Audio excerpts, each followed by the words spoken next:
Today I'm making cheesesteak sliders. These are fun.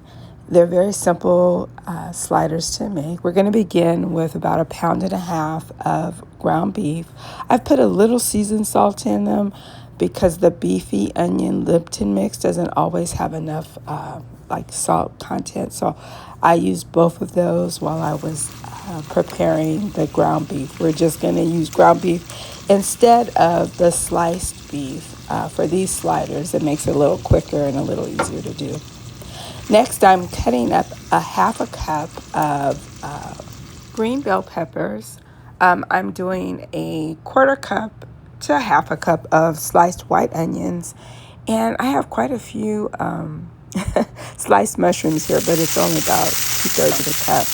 I'm going to saute my green bell peppers first. I had to turn down the heat. They were cooking a little fast. And then I'm adding my white onion.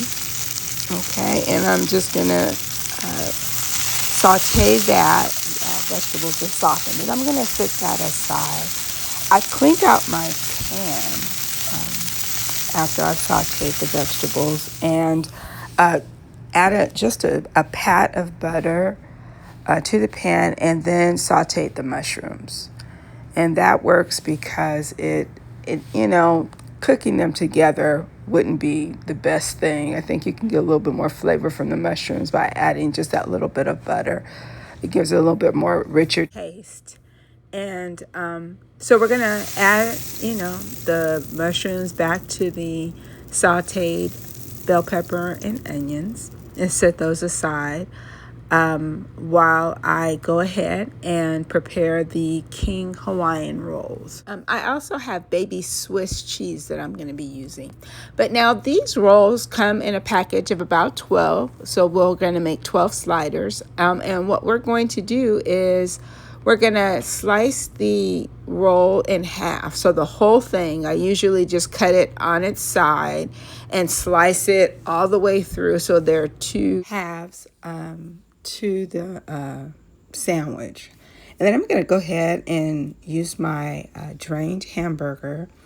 And after a quick stir, I'm going to go ahead and layer the hamburger onto the bottom side of the sandwich, right? So I'll spread that out. It'll look a little bit like it does here. And what I'm going to do next is go ahead and transfer all those great mushrooms, green bell peppers, and onions to the top of the hamburger. And then my very last layer for this slider is going to be the baby Swiss cheese. And I chose this because it has a very mild flavor. You could use provolone, but this actually tastes very good. And we're going to go ahead and put the tops of the sliders on. And I'm baking this in a Pyrex dish for about 10 minutes. Just enough so the cheese is melted. All the ingredients are cooked. You're just trying to melt the cheese.